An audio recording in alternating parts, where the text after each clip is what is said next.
창세기 12장 1절로 3절 제가 봉독합니다. 여호와께서 아브라함에게 이르시되 너는 너의 본토 친척 아비 집을 떠나 내가 내게 지시할 땅으로 가라. 내가 너로 큰 민족을 이루고 내게 복을 주어 내 이름을 창대케 하리니 너는 복의 근원이 될지라. 너를 축복하는 자에게는 내가 복을 내리고 너를 저주하는 자에게는 내가 저주하리니 땅의 모든 족속이 너를 인하여 복을 얻을 것이니라 하신지라. 아멘. 드디어 창세기 12장에 우리가 이르렀습니다. 창세기 12장은 창세기 전체의 가장 중요한 장이고 또 가장 핵심적인 그러한 장이기 때문에 창세기 12장에는 더욱 집중하셔서 온 힘을 다해서 이 창세기 12장이 어떤 의미를 갖고 있는지, 또 이 12장이 창세기 전체를 또 어떻게 또 감싸고 있는지를 또 잘 또 배워가시기를 바랍니다. 창세기 12장에서는 아브라함이 이제 소개가 됩니다. 바로 이 아브라함을 통해서 하나님이 주신 이 자손과 땅이라고 하는 이 약속이 소개가 됩니다. 자손과 땅에 대한 이 약속이 과연 무엇인가? 여기에 우리는 집중하셔야 됩니다. 바로 아브라함에게 주신 이 자손과 땅에 대한 약속이 바로 기독교 전체의 복음, 바로 예수 그리스도를 통하여 우리가 죄사함 받고 하나님의 자녀가 되어 영원한 하나님의 나라에 우리가 하나님의 백성으로 살게 된다라고 하는 이 기독교의 영광스러운 복음이 바로 자손과 땅을 통해서 우리에게 가르쳐지고 있기 때문에 더더욱 이 약속에 집중하셔야 됩니다. 오늘 한국 기독교는 복음을 잃어버린 지 오래되었습니다. 복음이 아닌 세 가지를 꼭 조심하시고 주의하셔야 됩니다. 잘못된, 변질된 복음 세 가지가 있습니다. 첫 번째는 기독교를 잘 먹고 잘 살고 번영하는 부귀영화로 소개하는, 교회 나오면 부자가 되는 것처럼 이렇게 기독교를 물질로 바꿔버린 기복주의가 있습니다. 물론 우리가 의식주에 이러한 하나님의 도우심을 위해서 기도할 수 있습니다. 주기도문에도 일용할 양식을 주옵시고 이렇게 하나님으로부터 우리의 의식주를 필요할 때마다 기도할 수 있습니다. 그러나 그것은 보조적인 것이지 기독교의 본질과 핵심은 아니라는 것이. 그런데 기독교의 본질과 핵심을 돈 버는 것으로, 성공하는 것으로 이렇게 기복주의, 물질주의로 바꿔놓았습니다. 두 번째는 자유주의, 현대신학이라고 하는 이런 자유주의자들에 의해서 사회정의, 인권, 경제평등, 해방, 자유 이런 거를 부르짖으면서 사회정의와 복지를, 사회 정치의 이러한 개선을 목적으로 하는 이런 정치적 발전과 사회의 도덕과 정의의 이러한 발전을 마치 구원인 것처럼 독재 정치로부터 자유를 얻는 것, 경제적 어려움으로부터 경제적 자유를 얻는 것, 인권의 그러한 어떤 속박에서부터 인권의 평등을 얻는 것, 이러한 사회 복지의 회복이 마치 복음인 것처럼 사회정의, 정치개혁에 목숨을 거는 그거를 기독교의 본질로 주장을 하는 자들이 있습니다. 남북 통일을 외치며 북한을 왔다 갔다 하면서 목회자들이 그렇게 통일이 구원이다라고 이렇게 독재로부터 해방되는 게 구원이다라고 이렇게 부르짖으며 기독교를 사회정의, 사회를 구원시키는, 우리 개인의 영혼을 구원시키는 게 아니라 사회를 개선하고 구원시키는 사회구원을 부르짖는 이러한 사회복음주의자들이 있습니다. 이들을 자유주의자라고 말합니다. 절대로 기독교는 사회 정의를 개선하는 게 기독교의 본질이 아닙니다. 우리 기독교인들은 당연히 도덕, 윤리, 사회 정의에 또 관심을 쏟아야 됩니다. 그러나 그건 부수적인 것입니다. 기독교의 본질은 사회 정의가 아닙니다. 세 번째로 기독교의 이러한 본질을 은사체험, 신비체험, 이상한 종교체험, 방언을 하고 쓰러지고 미래를 내다보며 예언을 하며 이렇게 환상과 종교체험에 짜릿짜릿한 이러한 감정적인 종교체험으로 기독교를 그렇게 주장하는 많은 교회가 있습니다. 이건 올바른 복음이 아닙니다. 아무리 신기한 체험을 많이 한다 할지라도 그것으로 구원받지 못합니다. 불교에도 희한한 기적들이 있습니다. 저도 고등학교 2학년을 1년 정도를 그렇게 절에 이러한 출석을 해봤습니다. 모태신앙으로 어려서부터 이렇게 3대 4대가 기독교 집안인데도 고등학교 때 이렇게 호기심에 절에 이런 동아리에 참석해서 4월 초파일 행사도 해보고 그 연등 행사도 해보고 이러면서 또 그 스님들과 앉아가지고 토론도 해보고 이렇게 불교에 대해서 또 나름대로 이렇게 고민도 해봤습니다. 아주 그 소위 말해서 능력이 있는 그러한 그 중들은 귀신도 내쫓고 병자도 치료하고 또 기도하면서 이상한 그러한 또 신비로운 그러한 경험들을 하기도 합니다. 과거에 의료가 발달되어 있지 않던 조선시대에는 이러한 중들이 그렇게 사람을 치료하고 무당들이 또 사람을 치료하는 이러한 무속신앙에도 이상한 기적들이 일어나고 타종교에도 이상한 기적들이 일어납니다. 왜요? 데살로니가 후서에 있는 것처럼 거짓 기적과 이사와 표적들을 통해서 사탄이 활동하도록 하나님이 그렇게 허락하셨다라고 나옵니다. 성경 진리를 사랑하지 않는 자들에게 기적에만 빠져 살도록 그렇게 그들을 징계하기 위해서 성경의 눈이 어두워지고 성경은 싫어하고 교리는 싫어하고 신비체험에만 그렇게 마음을 빼앗기도록 그들을 징계하기 위해서 사탄과 악한 영에게 그러한 일정한 힘을 주셨다. 그래서 그들이 기적과 표적과 이적을 가지고 사람들을 성경으로부터 멀어지게 한다라고 이렇게 데살로니가 후서에서는 아주 정확하게 이러한 다양한 기적들의 성격을 소개합니다. 그래서 교회 외에도 이런 기적의 이러한 신비로운 현상이 있습니다. 물론 우리 성도들이 병으로 앓고 어려움을 겪을 때에 하나님께 기도하면 병을 치료해 주시는 그러한 또 기적의 능력이 있습니다. 분명히 교회 안에 하나님은 전능하시기 때문에 도와주시는 그러한 역사가 있습니다. 그러나 그러한 기적은 교회 안에만 있는 게 아니라 이렇게 사탄으로부터 이루어지는 다종교에도 그렇게도 있을 수 있다라는 것을 명심하셔야 됩니다. 그래서 단순히 병이 나았다, 무슨 이상한 체험을 했다고 해서 그것이 예수님을 만난 증거가 되는 건 아닙니다. 이렇게 한국 교회는 세 가지 기복주의, 자유주의, 또 이러한 신비주의 세 가지에 의해서 복음이 망가지고 또 망가지고 부패하고 변질되어진, 그리하여 7, 80% 이상 한국 교회는 더 이상 예수 그리스도로부터 죄사함을 받고 하나님의 자녀가 되어 영생을 누리며 하나님의 나라를 소망하는, 죄사함을 받고 하나님의 자녀가 되어 하나님의 나라에서 영생하는 바로 이 복음의 본질을 가르치지 않고 오히려 돈과 사회적 복지와 신비체험을 가르치는 그러한 교회가 되어버렸습니다.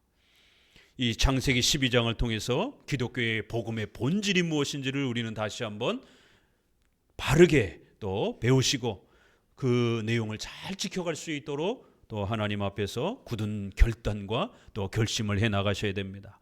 우리 창세기 10장 21절을 먼저 보도록 합니다. 잠깐 비워두었던 그 족보에 대한 그런 내용들을 오늘 12장과 연결해서 함께 보도록 합니다. 이 아브라함의 조상이 누구인가를 먼저 볼 필요가 있습니다. 창세기 10장 21절 같이 읽어봅니다. 셈은 에벨 온 자손의 조상이요 셈의 아들은 엘람과 아수르와 아르박삭과 룻과 아람이요. 이렇게 창세기 10장에는 셈의 족보가 소개가 됩니다. 노아의 아들들이 셈, 함, 야벳이라고 이렇게 소개가 될 때에 두 지파를 통해서 이제 소개가 되어지는 여러 자손들이 소개가 됐고요. 그리고는 이제 가장 중요한 이 세 아들 중에 하나님은 셈을 선택하신 거예요. 이렇게 우리가 구약에 보게 되면 하나님께서 선택하시는, 예정하시는 이러한 하나님의 은혜와 복을 보게 됩니다. 많은 후손들이 있지만 그 후손들 중에 셈이라고 하는 자녀를 선택했고 그 셈의 자손들이 겨우 하나님을 예배하는 그러한 전통을 지켜가는 모습을 보게 됩니다. 10장 32절에도 보면 이들은 노아 자손의 족속들이요 그 세계와 그 나라대로라. 홍수 후에 이들에게서 땅의 열국 백성이 나뉘었더라. 이러면서 세 자손들을 통하여 많은 후손들이 퍼져나갔다라고 이렇게 말합니다.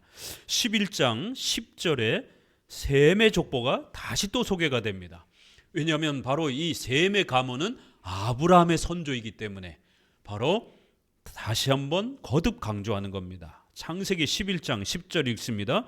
셈의 후에는 이러하니라. 셈은 100세 곧 홍수 후 2년에 아르박삿을 낳았고 아르박삿을 낳은 후에 500년을 지내며 자녀를 낳았으며 14절 셀라는 30세에 에벨을 낳았고 에벨을 낳은 후 403년을 지내며 자녀를 낳았으며 이 셀라는 에벨을 낳았다.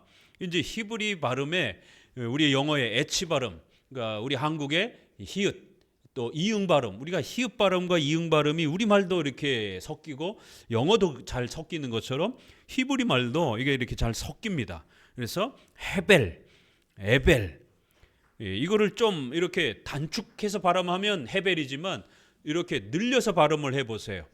에베르, 헤베르 이렇게 히브르 이렇게 또 자음 모음은 약간씩 이렇게 변화가 나타날 수 있는 것이 우리가 구약의 이스라엘 민족을 히브리 족속이다, 히브리 민족이다라고 이렇게 표현합니다. 이스라엘 이것은 야곱의 이제 이름이 바뀌면서 이스라엘 족속이라라고 이렇게 구약의 교회를 대표할 때 하나님의 백성들을 말할 때 이스라엘 백성 또 때로는 유대인 이렇게 또 표현을 하기도 하고요. 유다의 이러한 또 지파의 이름을 따라서 유대인 이렇게 표현하기도 합니다. 그런데 히브리 족속, 히브리인들 우리가 구약을 히브리어라고 이렇게 표현합니다. 신약을 헬라어 이렇게 표현합니다. 그래서 이 이스라엘 백성들이 사용하던 언어를 히브리어라고 이렇게 표현합니다. 그래서 히브리 족속이다라고도 이렇게 표현을 합니다. 히브리 민족이다라고 표현합니다. 그럼 도대체 이 히브리라는 말은 어디서 왔을까요? 늘상 우리가 쓰지만 교회 안에서 이렇게 체계적으로 배워본 적이 없다 보니까 늘상 쓰는 단어인데도 잘 모르는 것이에요. 이렇게 성경을 우리가 많은 부분들에 대해서 모르고 있는 부분이 많습니다. 그래서 중요한 부분들을 잘 배워가셔야 됩니다.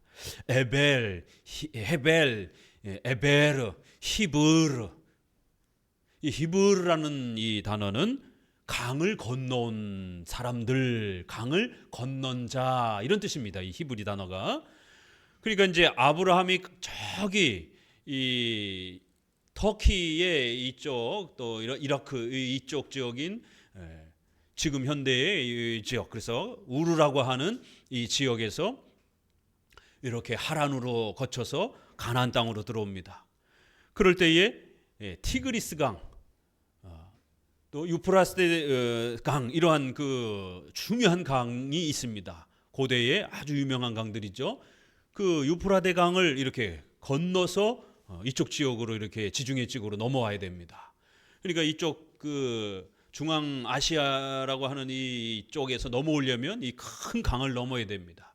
그래서 구약학자들은 이 큰 강을 넘어온 자 이렇게 우르 땅에서 이렇게 강을 건너온 자들 이렇게 아브라함의 후손들을 강을 건너온 자들 이렇게 별명으로 또 이렇게 부르기도 했다라고 또 추측하기도 합니다. 그래서 이 에벨, 헤벨이라고 하는 단어는 또 아주 그런 독특한 단어로 또 알려져 있습니다. 이스라엘 민족의 특성을 또 나타내는 대표적인 이름이기도 합니다.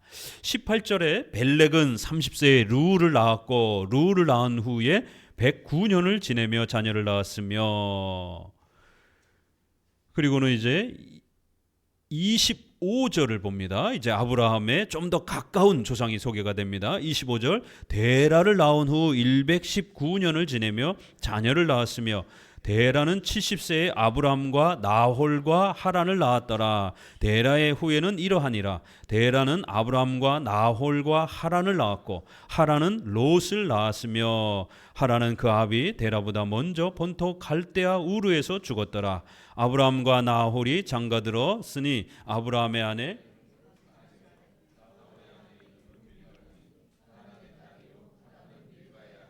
또 이스가의 아비더라. 사레는 잉태하지 못함으로 자식이 없었더라. 데라가 그 아들 아브람과 하란의 아들 그 손자 롯과 그 자부 아브람의 아내 사레를 데리고 갈대아 우르에서 떠나 하란에서 이르러 거기 거하였으며 데라는 250세를 향수하고 하란에서 죽었더라.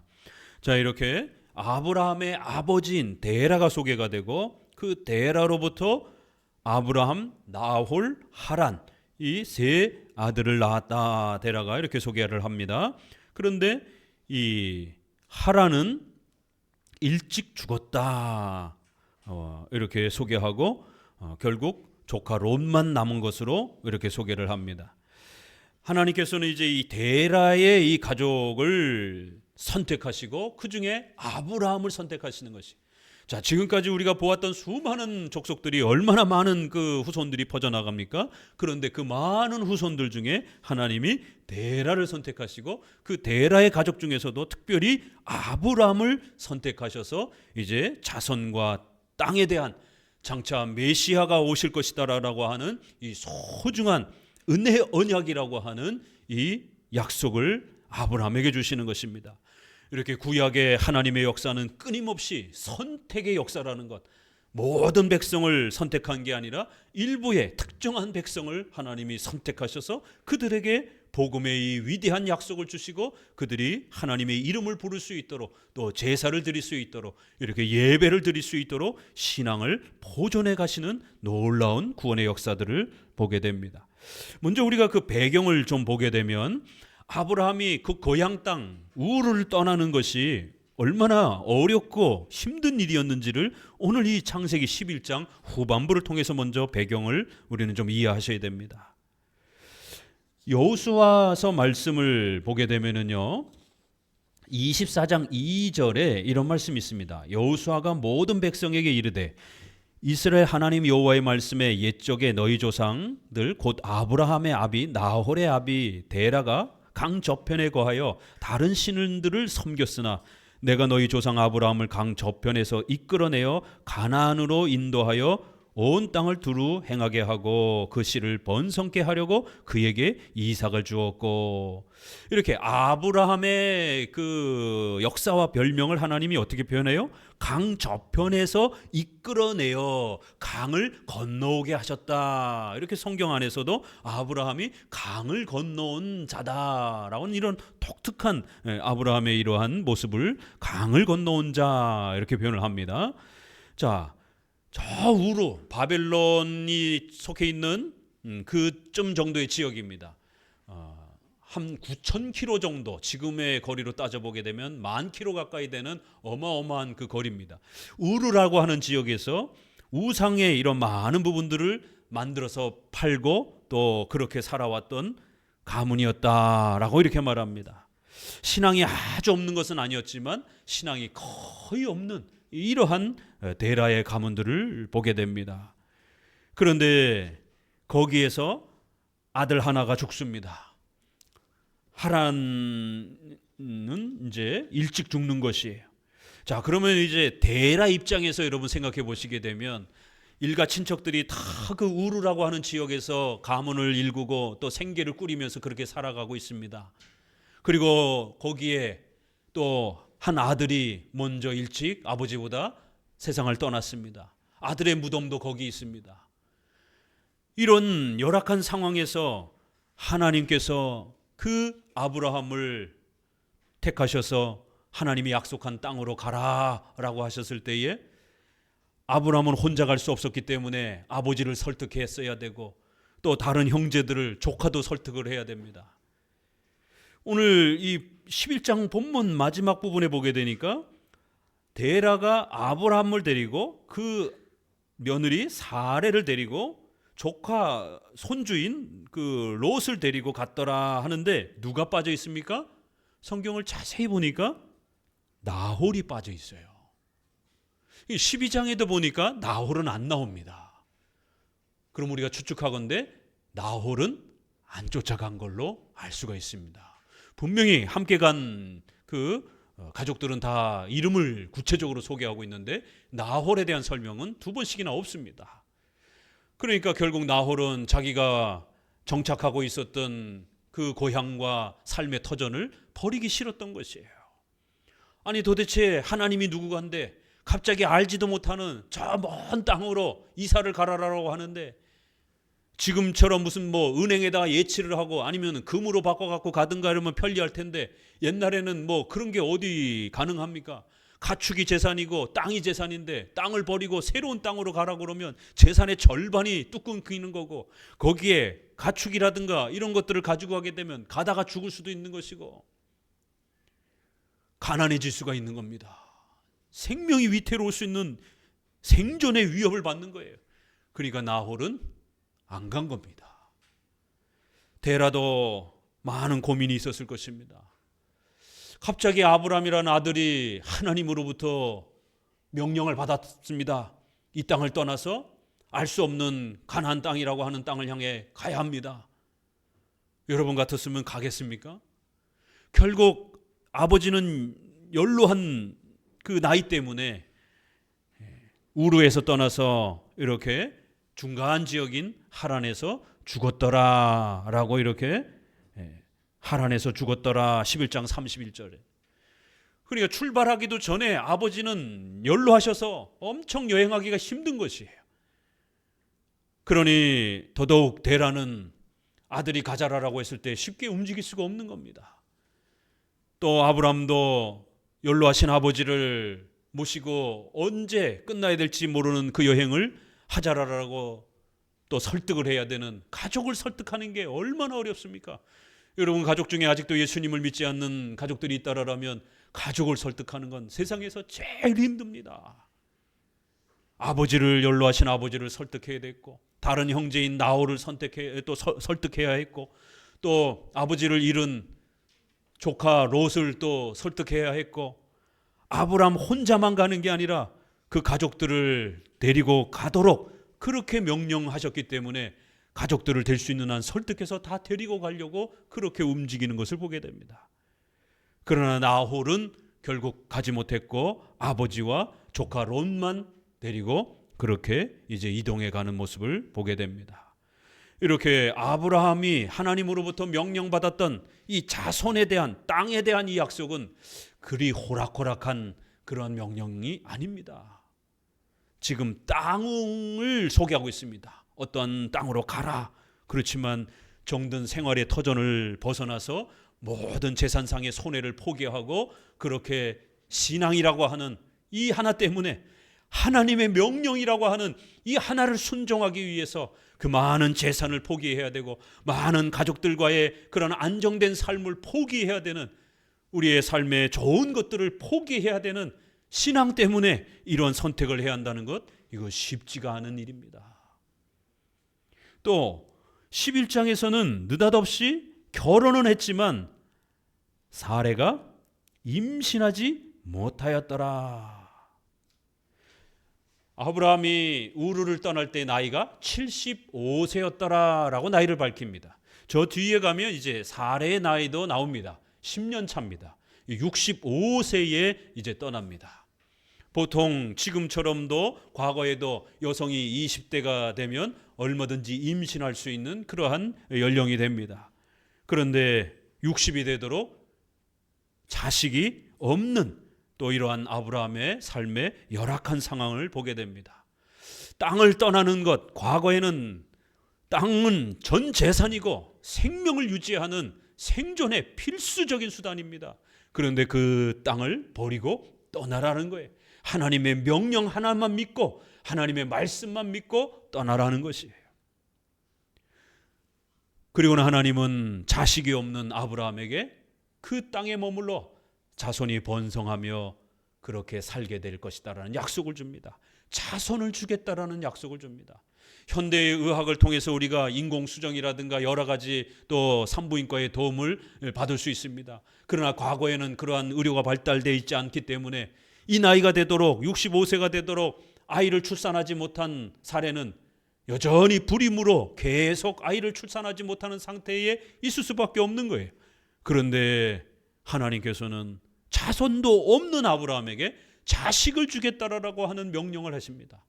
그리고 정든 고향 땅을 떠나 모든 재산을 포기하고 알 수도 없는 새로운 땅으로, 그 땅이 여기보다 더 좋은지 더 나쁜지 알 수도 없는 그러한 땅으로 가라라라고, 네이비게이션과 지도도 없는 그 시절에 하나님의 약속만 믿고 가라라고 이렇게 명령하셨던 것입니다. 자, 시작부터 만만치 않습니다. 하나님이 셈의 후손의 많은 후손 중에 하나님이 아브라함을 택하셨다라는 것. 그리고 그 아브라함에게 하나님의 명령, 하나님의 말씀을 주셨다라는 거예요. 자손과 땅을 줄 테니 너의 모든 삶에 아까워하는 것들을 포기하고 하나님의 명령에만 순종하면서 떠나라는 것이에요. 하나님의 말씀을 믿음으로만 의지하고 떠나라는 것이에요. 아무것도 손에 잡힌 것 없지만 용기를 내어 움직이라는 것이에요. 도대체 자손과 땅이 무엇이길래 아브라함은 자신이 가지고 있었던 모든 삶을 포기하고 내려놓을 정도로 이 하나님이 주신 자손과 땅에 대한 약속은 그렇게 큰 것입니까? 자손과 땅이 무엇인가? 오늘 1절부터 이제 우리가 다시 한번 집중해서 보셔야 됩니다. 같이 읽어봅니다. 여호와께서 아브라함에게 이르시되 너는 너의 본토 친척 아비 집을 떠나 내가 내게 지시할 땅으로 가라. 내가 너로 큰 민족을 이루고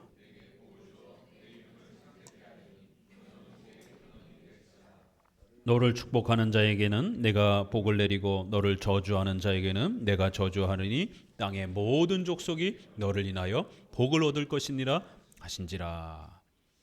복을 주겠다. 복을 주겠다. 복을 줄 테니까 하나님의 명령을 의지하고 가라는 거예요. 도대체 그 복이 뭡니까? 또 복 얘기를 하는 거예요. 도대체 기독교에서 말하는 복은 무엇입니까? 잘 먹고 잘 사는 부귀영화입니까? 아니면 사회정의와 사회를 개선하는 겁니까? 아니면 이상한 짜릿짜릿한 신비로운 체험을 하는 겁니까? 복이란 도대체 무엇입니까? 창세기 1장 28절에 성경에서 처음으로 복이라는 단어가 나옵니다. 하나님이 그들에게 복을 주시며 그들에게 이르시되 생육하여 번성하여 땅에 충만하라, 땅을 정복하라. 창조명령, 문화명령, 의식주의 이러한 부분들을 발전해 가면서 하나님이 주신 이 소중한 창조의 질서를 우리 성도들이 열심히 가정과 국가와 직장과 사회를 발전시켜 가라라고 하는 창조명령, 문화명령이 복이었다라는 것을 알 수가 있습니다. 여러분이 먹고 사는 것, 가정을 이루어 살아가는 것, 여러분이 직장 생활을 또 감당하는 것, 우리가 안전하게 이렇게 살아가는 국가의 이러한 또 안정됨, 이러한 의식주의 이런 부분들이 복이라는 것이에요. 자, 그러면서 또 2장 3절에는 하나님이 일곱째 날을 복주사 거룩하게 하셨으니 안식일을 세워주시고 복을 주셨다라고 말합니다. 바로 그 안식일에는 종교명령, 선악과를 먹지 말라라고 하는 이 하나님의 말씀을 의지하면서 하나님을 바라보고 예배하고 안식하면서 하나님을 섬기는 바로 예배의 날로 안식일을 허락해 주신 겁니다. 종교명령이 복입니다. 바로 하나님의 말씀을 의지하며 하나님을 예배하는 게 복이다라고 이렇게 소개를 합니다. 5장 2절에는 남자와 여자를 창조하시고 그들이 창조되던 날에 하나님이 그들에게 복을 주시고 남자와 여자를 창조하시고 가정을 꾸려주셨다라는 거예요. 가정이 복이라는 거예요. 창세기 9장 1절에 하나님이 노아와 그 아들에게 복을 주시고 생육하여 번성하여 땅에 충만하라. 이렇게 벌써 우리는 11장까지 올 때에 하나님이 주신 복이라는 단어가 상당히 많이 소개되고 있다는 걸 알 수가 있습니다. 하나는 창조명령, 하나는 종교명령, 신앙명령. 이렇게 타락 전에는 문화를 번성해 가라라고 하는 창조명령과 신앙과 예배를 지켜가라는 종교명령이 복이었습니다. 그런데 아담의 타락 이후에 이 두 명령을 우리 인간은 원죄 때문에 타락하여 부패하여 더 이상 할 수가 없는 겁니다. 그래서 창세기 3장 15절에 다시 한번 같이 읽어보도록 합니다. 창세기 3장 15절에 새로운 복이 소개가 됩니다. 15절 내가 너로 여자와 원수가 되게 하고 너의 후손도 여자의 후손과 원수가 되게 하리니 여자의 후손은 내 머리를 상하게 할 것이요 너는 그의 발꿈치를 상하게 할 것이라 하시고 죄 때문에 이 하나님의 명령에 순종할 수 없는 인류를 위해서 하나님께서는 이제 새로운 복을 약속합니다. 여자의 후손이 태어날 것이다라는 거예요. 그리하여 사탄과 악의 후손을 파괴할 것이라는 겁니다. 사탄과 그 악한 자들은 여자의 후손의 발뒤꿈치를, 신체의 일부분을 상하게 만들 거라는 거예요. 그렇지만 여자의 후손은 사탄과 그 악한 영들을 전멸시킬 것이다라는 겁니다. 이렇게 3장 15절에는 여자의 후손에 대한 장차 메시아여 중보자를 보내주실 것이다라고 하는, 사람으로 오실 것이다라고 하는, 메시아여 중보자가 사람으로 오셔서 우리의 죄값을 대신 짊어지시고, 왜요? 우리는 정령 죽으리라라고 그렇게 경고하셨던 행위 언약의 그 하나님의 저주와 정죄가 이제 우리에게 쏟아졌기 때문에 우리는 반드시 죽어야 됩니다. 반드시 죄값을 치러야 됩니다. 그래서 우리를 대신하여 메시아여 중보자인 여자의 후손이 사람으로 오셔서 우리 대신 죄값을 짊어지시고 죽임을 당하실 것이다라는 거예요. 그리하여 사탄은 메시아를, 중보자를 죽이려고 그렇게 발뒤꿈치를 상하게 만드는, 예수님을 그렇게 손상시키는 악을 행할 거라는 겁니다. 그러나 발뒤꿈치 상했다고 해서 절대로 그 메시아여 중보자는 죽지 아니하시고 다시 살아나셔서 악한 자들을 전부 다 절멸시킬 거라는 거예요. 그래서 우리를 사망으로부터 자유케 해주시는, 부활의 이 영광을 통하여 하나님의 자녀가 되어 영생을 누리는 이 하나님의 백성으로 살아가게 되는 이 복된 은혜를 성취해 줄 것이다라고 창세기 3장 15절에 최초의 복음의 약속이 우리에게 소개가 됩니다. 이거를 은혜 언약이라고 말하는 겁니다. 행위 언약, 아담과 맺었던 그 행위 언약을 아담이 행하지 못했고 그 모든 후손은 이제 죄인이 된 겁니다. 두 가지가 요구된다라고 했죠. 죄를 지었기 때문에 죄값이 발생이 된 거예요. 정령 죽어야 되는 겁니다. 그리고 선악과의 그 명령을 잘 지키면 영생의 복을 주신 약속을 했기 때문에 하나님의 율법, 하나님의 명령에 순종해야 되는 의무가 있는 겁니다. 이 두 가지를 우리 인간이 할 수 없기 때문에 메시아여 중보자인 여자의 후손이 오셔서 우리 대신 죄값을 짊어지시고 형벌을 당하여 죽으실 것이다라는 거예요. 그리고 우리 대신 그 행위 언약, 아담이 지키지 못했던 그 율법의 명령을 온전히 순종하셔서 완벽하게 하나님의 공의를 만족시켜서 영생의 그 선물을 우리에게 주실 것이다라는 겁니다. 우리 대신 죄값의 문제를 해결하고 순종의 문제를 우리 대신 해결해 줄 거라는 거예요. 그래서 은혜 언약이라는 거예요. 우리가 할 수 없기 때문에 우리 대신 메시아여 중보자인 여자의 후손이 오셔서 우리 대신 이 두 가지 요구를 전부 다 성취해 주시고 값없이 우리에게 선물로 줄 거라는 겁니다. 우리의 노력과 우리의 공로로 성취할 수 없기 때문에 메시아여 중보자가 오셔서 은혜로 이 모든 약속을 성취시켜 줄 거라는 거예요. 그래서 은혜 언약이라고 말하는 겁니다. 복음을 은혜 언약이라고도, 이렇게 언약적 관점에서 복음을 은혜 언약이라고도 부를 수 있는 것이에요. 또 복음은 무엇입니까? 부자가 되는 것, 사회정의, 신비체험이 아니라 복음이란 은혜 언약의 그 약속의 내용은 뭡니까? 여자의 후손이 오셔서 우리의 죄값의 문제를 해결해 주시고 순종의, 하나님의 명령의 요구인 이 순종의 문제를 해결해 주셔서 우리를 의로운 자로, 하나님의 자녀로, 영생의 이 복으로 하나님의 백성으로 우리를 초대해 주실 것이다라는 것. 이게 복음입니다. 그래서 12장에서 아브라함에게 다시 한번 이 복을 약속하고 있는 겁니다. 복을 주겠다. 그리고 아주 더 놀라운 말이 있죠. 자손과 땅을 통해서 복을 주겠다. 이렇게 약속하고 너는 복의 근원이 될 것이다. 라고 이렇게 말합니다. 그런데 이제 우리 번역에서는 조금 조심하셔야 되는 것은 아브라함이 복의 근원이 된다라고 이렇게 해서 잘못하면 아브라함이 복을 주는 주인공처럼 근원이라는 단어 때문에 아브라함이 복을 주는 주인공처럼 이런 좀 오해가 될 수 있습니다. 이것은 영어 성경만 조금만 보아도 뜻이 다릅니다. 복이 될지니라. 킹제임스 성경만 봐도 너는 복이 될지라 이렇게 번역할 수가 있습니다. 조금 더 쉽게 번역하면 복에 참여해라, 복을 누려라 이런 뜻이에요. 아브라함아, 너가 복의 근원이 돼서 이제 모든 후손들에게 너가 복을 나눠줘라 이런 뜻보다는 아브라함아, 이제 내가 마련한 복에 너는 들어와라.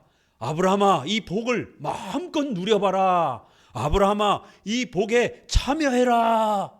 비록 너는 많은 땅과 재산과 가족들이 살고 있었던 그 좋은 그 삶의 환경들을 잃어버렸지만 그거보다 더 좋은, 더 훌륭한 영원한 복이 있다라는 거예요. 아브라함아, 이 복에 참여해라. 하나님이 준비하시고 마련한 이 복에 들어와 봐라. 이 복이 얼마나 소중한 것을 마음껏 누려라. 너는 복이 될지어다. 복을 누리리라. 복이 되거라. 이런 명령입니다. 그리고 이것도 서술문이 아니라 명령문입니다.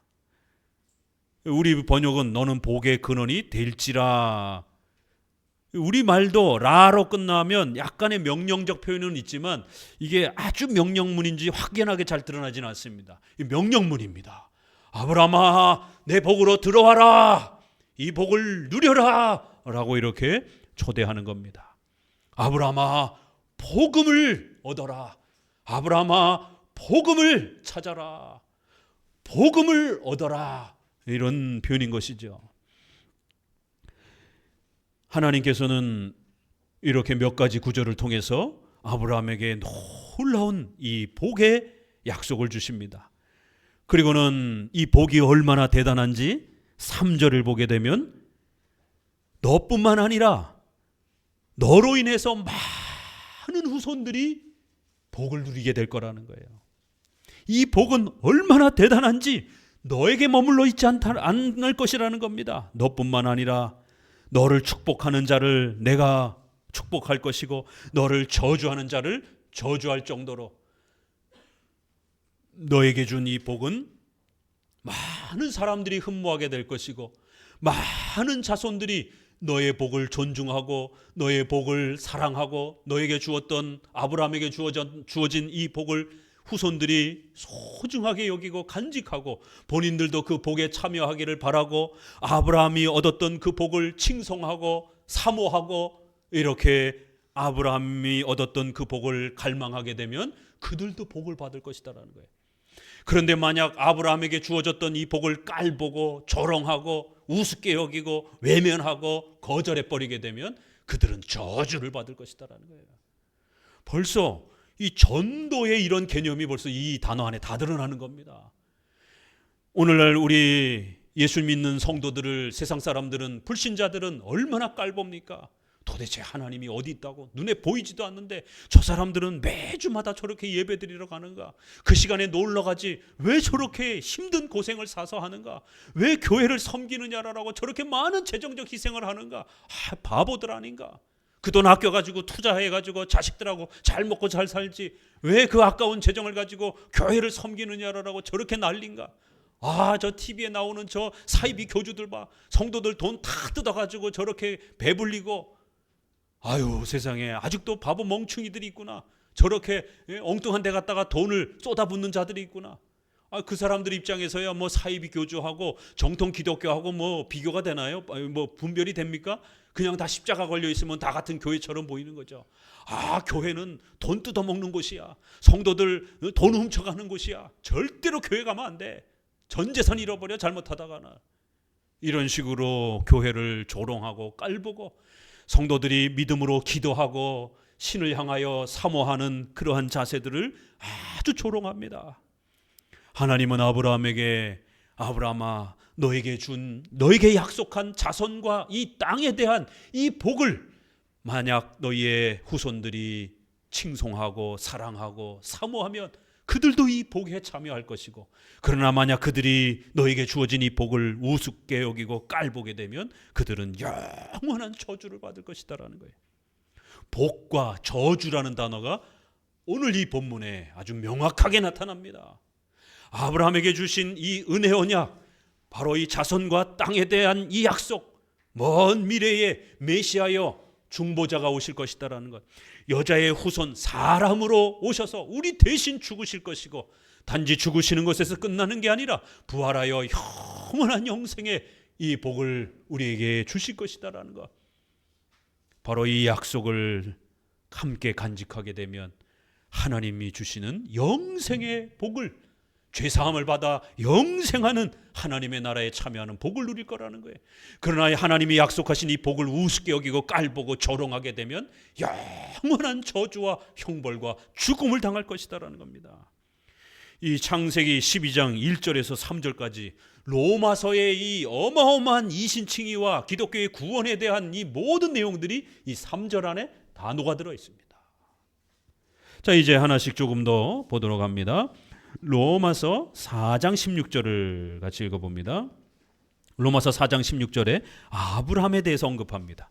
자, 이제 신약에서 아브라함을 어떻게 언급하는가 몇 군데를 보도록 합니다. 로마서 4장 16절입니다. 같이 읽어봅니다. 그러므로 후사가 되는 이것이 은혜에 속하기 위하여 믿음으로 되나니 이는 그 약속을 그 모든 후손에게 굳게 하려 하심이라. 율법의 아브라함은 하나님 앞에서 우리 모든 사람의 조상이라 기록된 바 내가 너를 많은 민족의 조상으로 세웠다 하심과 같으니 그의 믿은 바 하나님은 죽은 자를 살리시며 없는 것을 있는 것 같이 부르시는 이시니라. 아브라함이 바랄 수 없는 중에 바라고 믿었으니 이는 내 후손이 이 같으리라 하신 말씀대로 많은 민족의 조상이 되게 하려 하심을 인함이라.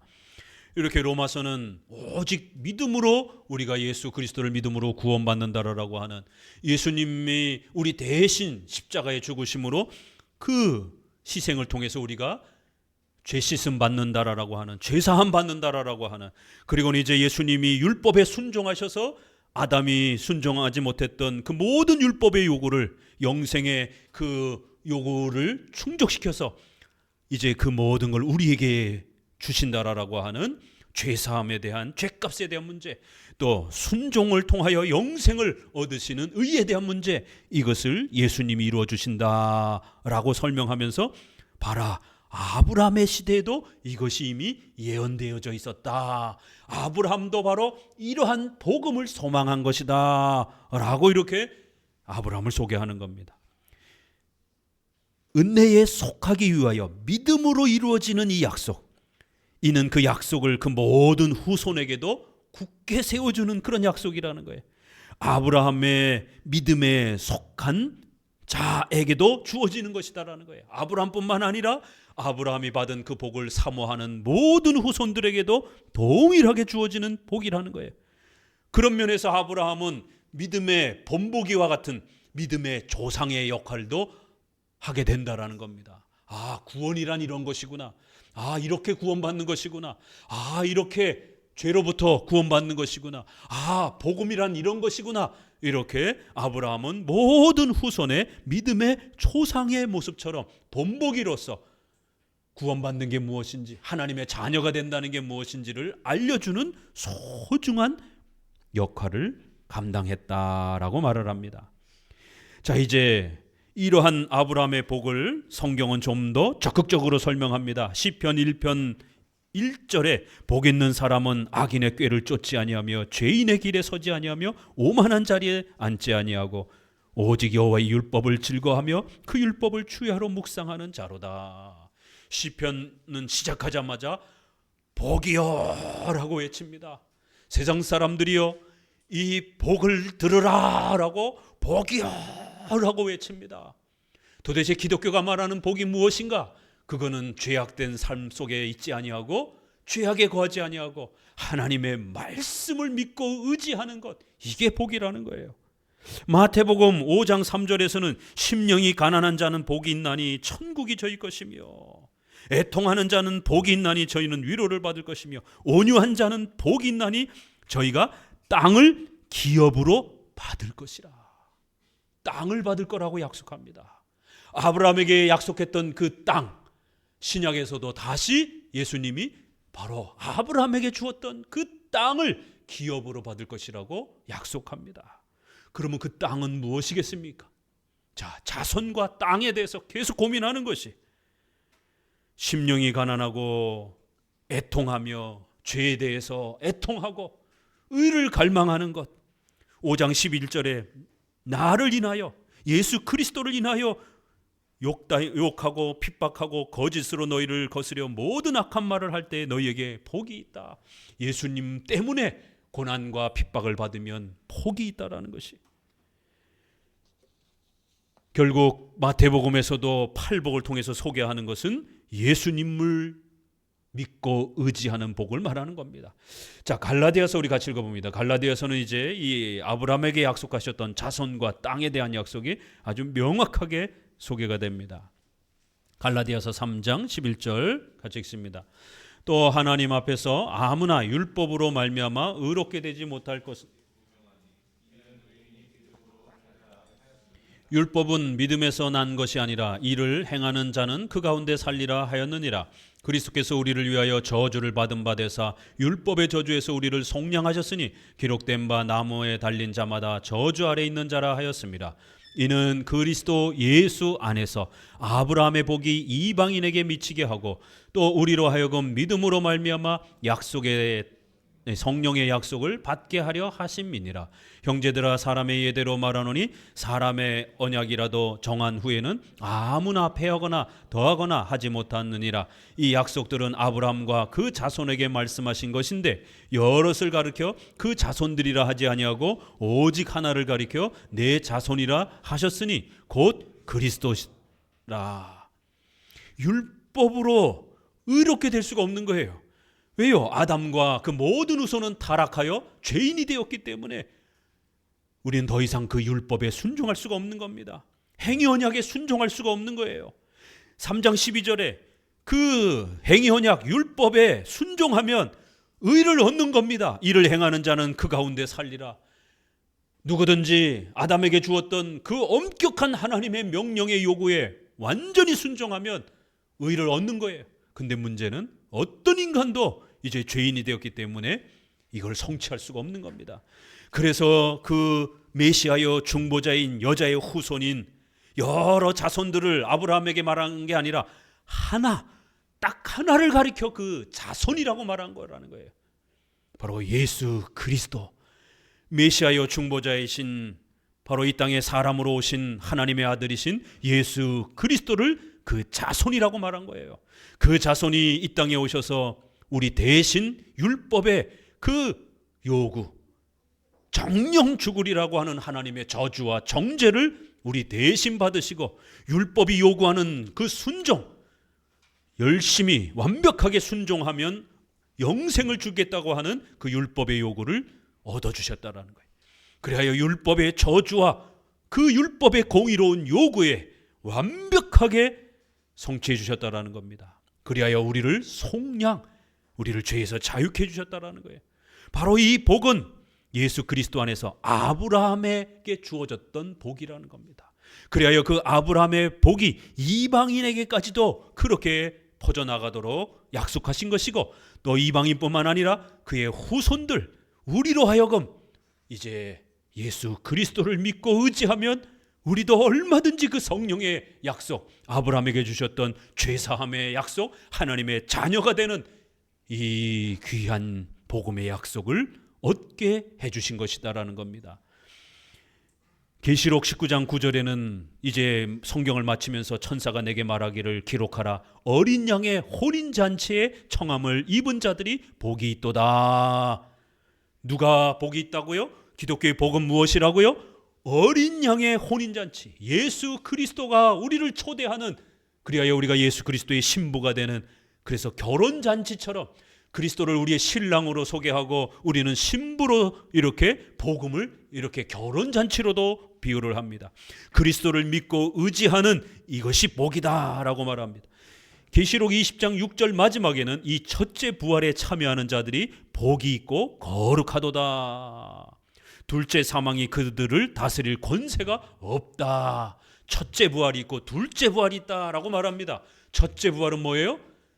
죄로 죽었던 우리가, 육체는 살아있지만 우리의 영혼은 원죄로 인하여 하나님의 저주와 정죄를 받아 하나님과 원수가 되었고 하나님을 믿지 않는 죄인이 된 겁니다.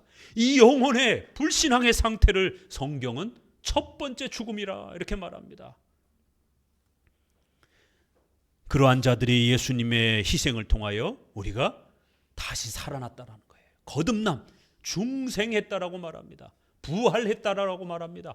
우리의 영혼이 다시 살아났다라고 말합니다. 이걸 첫째 부활이라고 말하는 거예요. 그래서 둘째 사망, 우리는 육체로 죽습니다. 첫째 사망. 신자들도 언젠가는 다 죽습니다. 첫째 사망. 그러나 둘째 사망, 영원한 지옥의 형벌로부터 우리는 벗어났다라는 거예요.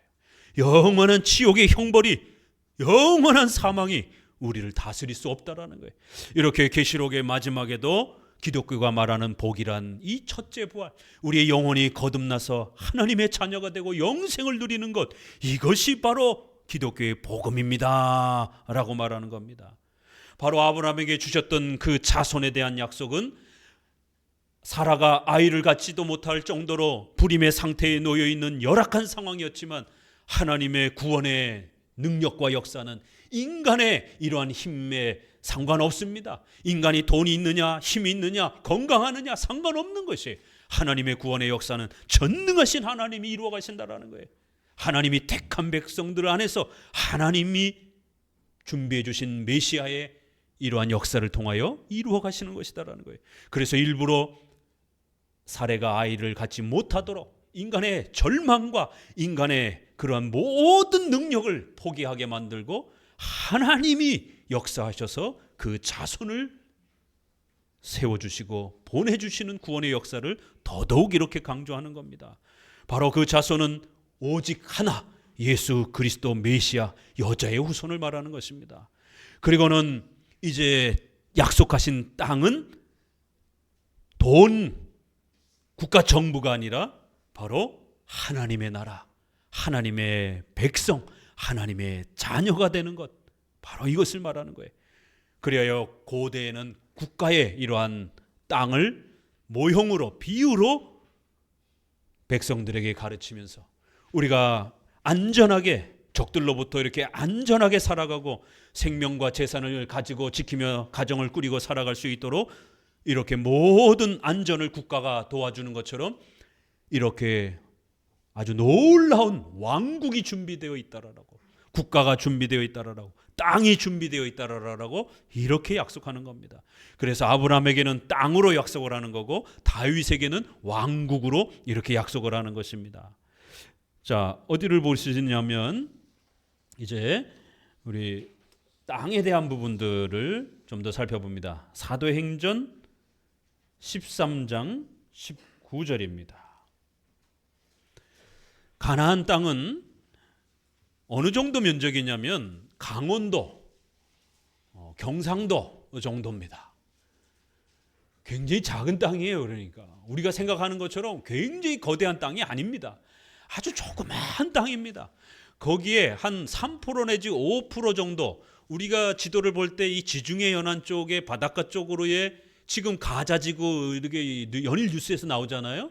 이 가자지구를 해안가 쪽으로, 이쪽은 농사를 지을 수 있는 좀 그런 좋은 땅이지만 요단강이라고 하는 이 땅을 넘어서서 이 오른쪽의 땅은 이 사막과 가까운 땅입니다. 굉장히 그 척박한 땅이에요. 곡식도 자라지도 않는. 결국 하나님은 가나안 땅을 이렇게 약속하신 것은 이 땅에서의 우리의 화려한 그러한 잘 먹고 잘 삶이 궁극적 목적이 아니라, 비록 겉으로 눈으로 보기에는 아주 열악한 땅이지만 하나의 이러한 땅을 비유적으로 약속하셔서 하늘나라의 땅을 영적인 땅을 우리에게 약속하신 것입니다. 만약 아브라함에게 약속했던 땅이 막상 가보니까 너무 좋고 에덴 동산처럼 야 여기서 살면 부자가 되겠네, 만약 그렇게 되어진 땅이라면 영원한 영적인 땅을 사모하지 못했을 것입니다. 막상 아브라함이 가나안 땅에 들어가 보니까 농사 지을 만한 데는 별로 없고 척박한 땅입니다. 하나님은 막상 그들의 눈에 하나님이 약속한 땅을 보여주면서 하나님이 약속한 땅은 이 땅의 부귀영화가 아니라 영적인 하나님의 백성이 되는 것이다라는 하나님의 나라를 오히려 또 그렇게 역설적으로 가르치고 계셨던 것입니다. 사도행전 13장 19절 가나안 땅 7 족속을 멸하사 그 땅을 기업으로 주시고, 여기도 보니까 가나안 땅, 그 땅을 기업으로 주셨다, 기업이다 이렇게 표현합니다. 그리고 다윗을 세우시고 23절 읽습니다. 하나님이 약속하신 대로 이 사람의 씨에서 이스라엘을 위하여 구주를 세우셨으니 곧 예수라. 가나안 땅을 기업으로 주셨다라는 거예요. 하나님이 약속한 영원한 보물, 영원한 선물, 영원한 산업, 기업이라는 단어가 이제 그런 뜻입니다. 땅이 하나님이 약속한 가장 소중한 보물, 이렇게 표현을 합니다. 그런데 막상 그 땅을 보니까 굉장히 척박한 땅이에요.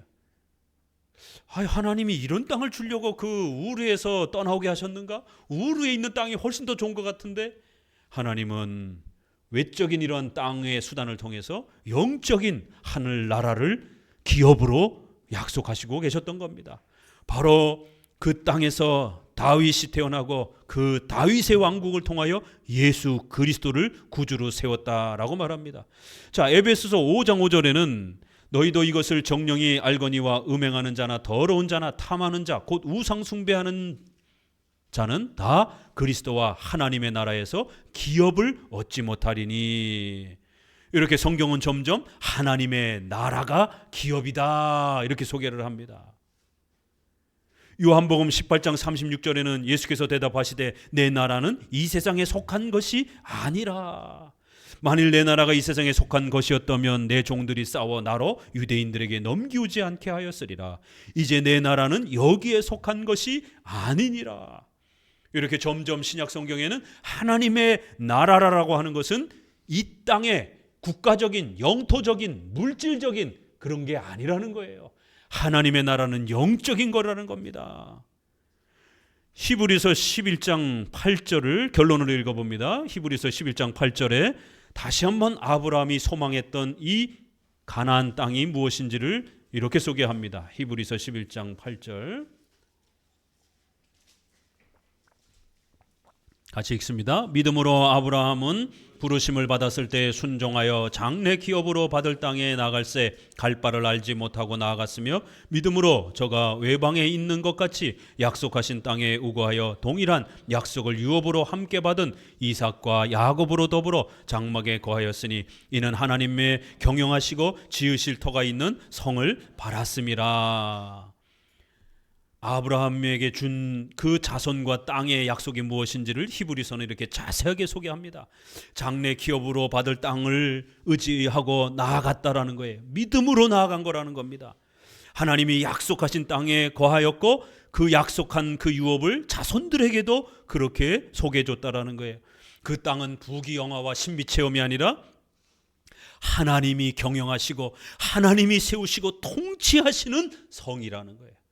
바로 하나님의 백성으로 우리가 참여하여 영생을 누리며 죄인이 아니라 의로운 자로 하나님의 자녀로 살아가며 하나님의 통치를 받는, 하나님의 경영하심을 받는 바로 하나님의 나라를 말하는 것입니다.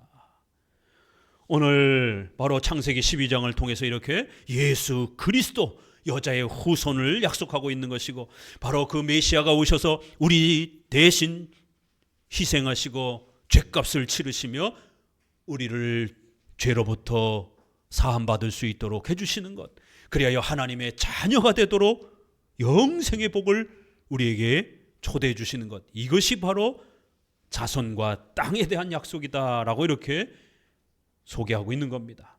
자, 12장 4절에서는 바로 이 내용을 이제 후속적으로 이렇게 소개합니다. 이에 아브라함이 여호와의 말씀을 쫓아갔고 롯도 그와 함께 갔으며 아브라함이 하란을 떠날 때의 그 나이 75세였더라. 이렇게 말씀을 쫓아간 것이다라는 겁니다. 뭘 의지하고 갔겠습니까? 결국 아무것도 없는 상태에서 하나님이 주신 약속, 바로 그 약속을 믿음으로 쫓아가고 바로 그 믿음으로 예수 그리스도, 바로 그 자손과 땅을 의지하였을 때에 아브라함은 하나님의 자녀요 복이 되는, 복에 참여하는, 복음의 이 영광스러움을 누리는 구원의 은혜를 얻게 되었다라는 겁니다. 가나안 땅에 마침내 들어갔더라. 가나안 땅에 거하였더라. 가나안이라는 단어가 3번이나 반복이 되면서 마침내 이 가나안 땅에 들어왔다라고 말합니다. 그리고는 감격하여 세겜에서 제사를 첫 번째로 이제 하나님께 드리는 장면이 나옵니다. 그리고 지역을 옮겨서 베델 동편으로 옮겨서 바로 그 베델 동편에서 또 여호와를 위하여 단을 쌓고 거기서 여호와 이름을 부르는 장면이 소개가 됩니다. 하나님은 아브라함에게 금은 보따리를 안겨준 게 아니라 바로 이 가나안 땅과 자손을 약속해 주셨고, 아브라함은 믿음으로 그 죄사함과 영생의 이 소망을 의지하고 나아간 것이고, 그렇기 때문에 그 땅에 가서 부귀영화를 바로 얻지 못했어도 하나님 앞에 감사하며 제사와 예배를 드리며 하나님의 이름을 부른 것입니다. 자, 그런데 안타까운 것은 10절에 아브라함의 그 다음 모습이 나옵니다. 그 땅에 기근이 있으므로 아브라함이 애굽에 우거하려 하여 그리로 내려갔으니 이는 그가 땅에 기근이 심하였습니다. 그가 애굽에 내려갈 때 가까이 이를 때에 그 안에 사례더러 말하되 나 알기에 그대는 아리따운 여인이라. 애굽 사람이 그대를 볼 때에 이르기를 이는 그의 아내라 하고 나는 죽이고 그대는 살리라. 원컨대 그대는 나의 누이라 하라. 그리하면 내가 그대로 인하여 안전하고 내 목숨이 그대로 인하여 보존하겠노라 하니라. 안타까운 모습이 마지막 내용으로 소개가 됩니다. 이렇게 신앙을 잘 지켜왔던 아브라함인데 갑자기 그 땅에 기근이 닥친 거예요. 뭐 자기 소유의 땅이 없으니까 농사를 지을 만한 땅도 없는 거죠, 아직. 그러니 먹고 사는 문제 때문에 점점 가나안 땅을 벗어나기 시작했고 급기야 애굽으로 내려가 버린 거예요. 그런데 애굽에는 그 시대의 초강대국입니다. 그러니 자기 아내를 혹시라도 빼앗고 자기를 죽일까 봐 자기 아내에게 너는 내 형제라라고 누이라라고 이렇게 우리가 거짓말하자. 그러면 사람들이 혹시라도 나를 살려주지 않겠느냐. 물론 아브라함의 이 아내 사레는 이복 누이입니다. 배가 다른 아브라함의 형제예요. 아직은 가족들이 많지 않기 때문에 구약에는 임시적으로 이렇게 친족 간의 결혼을 허락하기도 합니다. 그러니까 자기 여동생하고 결혼한 거예요. 이복 누이하고 결혼한 거예요. 실제로 여동생인 거예요. 그렇지만 지금은 신분이 달라졌잖아요. 아내잖아요. 그런데 자신의 먹고 사는 문제를 해결하기 위하여 하나님을, 말씀을 의지하고 하나님을 의지하는 게 아니라 세상의 이러한 방식을 의지하게 되는 신앙의 연약함을 보이게 됩니다. 앞의 모습과 뒤의 모습은 너무 다르죠. 그렇기 때문에 아브라함은 자신의 힘으로, 자신의 공로로, 자신의 능력으로 이 위대한 약속을 받은 게 아니라는 것을 성경은 다시 한번 우리에게 강조하는 겁니다. 우리가 잘나서, 우리가 대단해서, 우리가 돈이 많아서가 아닙니다. 아브라함조차도 이렇게 금세 또 연약해지면서 신앙이 흔들리고 자기 목숨의 위협이 닥치니까 신앙은 잊어먹고 마누라를 팔아서 그렇게 자기 목숨을 보존하려고 하는, 세상에 이런 어리석은 남편이 어디 있습니까?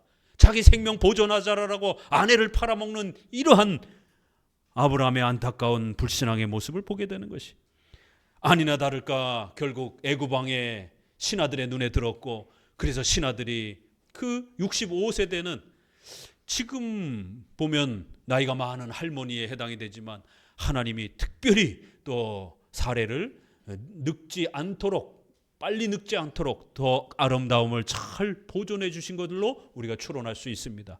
그러니까 연세가 많은 분인데도 불구하고 신하들이 야, 저 여인 정말 예쁘다 이렇게 생각했고 왕에게 그렇게 추천을 해서 왕궁으로 들어가게 만든 겁니다. 만약 여기서 사레가 애굽 왕과 동침을 하고 아이라도 낳게 됐으면 어떤 일이 벌어졌겠습니까? 하나님의 구원의 이 약속, 아브라함의 자손을 통해서 하나님의 구원의 역사, 메시아를 우리에게 보내주시겠다라고 하는 이 약속이 다 깨져버릴 뻔했습니다. 이렇게 인간의 죄악은 항상 하나님의 구원을 그냥 쑥대밭으로 만들려고 하는 어리석음이 있습니다. 17절부터 같이 읽어봅니다. 여호와께서 아브라함의 아내 사레의 연고로 바로와 그 집에 큰 재앙을 내리신지라. 바로가 아브라함을 불러서 이르되 내가 어찌하여 나를 이렇게 대접하였느냐? 내가 어찌하여 그를 내 아내라고 내게 고하지 아니하였느냐? 내가 어찌 그를 누이라고 하여 나로 그를 취하여 아내를 삼게 하였느냐? 내 아내가 여기 있으니 이제 데려가라. 하나님이 급히 개입해 주셔서 애굽 왕과 사레가 동침하지 못하도록 막으셨고, 하나님은 급작스러운 재앙을 애굽의 왕궁에다가 쏟아 부으신 것입니다. 그런 엄청난 재앙이 갑자기 내리지 않았다라면 이 세상의 최고의 권력을 가진 왕이 이렇게 호락호락하게 아브라함을 살려줬겠습니까? 오히려 왕을 속인 채로 그냥 다 아브라함부터 시작해서 그 모든 가족을 다 숙청을 했을 것입니다.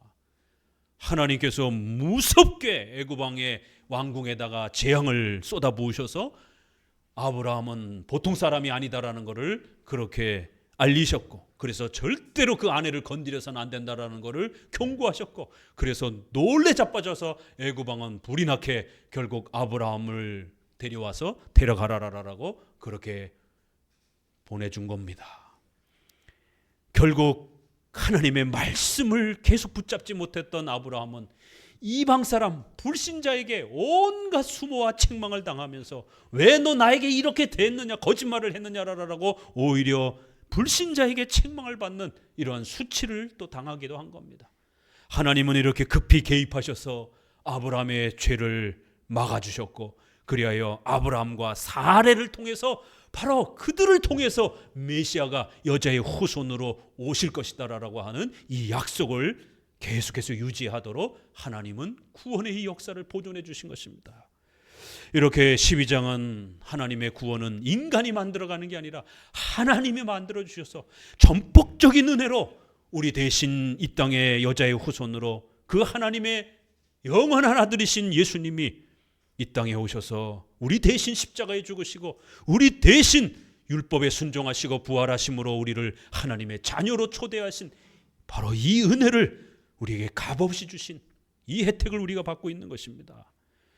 기독교의 복음은 바로 예수 그리스도를 통해서 죄사함 받고 하나님의 자녀가 되어 영생을 누리며 하나님의 나라의 백성으로 살아가는 것입니다.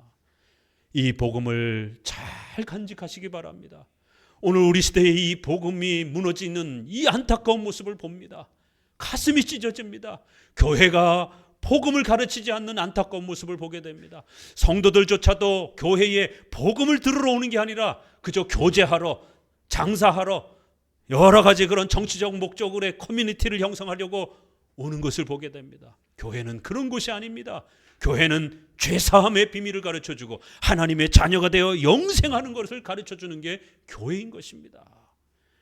이 기독교의 복음, 은혜의 언약이 복음, 바로 아브라함에게 주셨던 은혜의 언약이 복음인 것입니다. 이 복음을 잘 지켜가시는 우리 성도들 되시기를 주의 말씀으로 권면을 드립니다. 하나님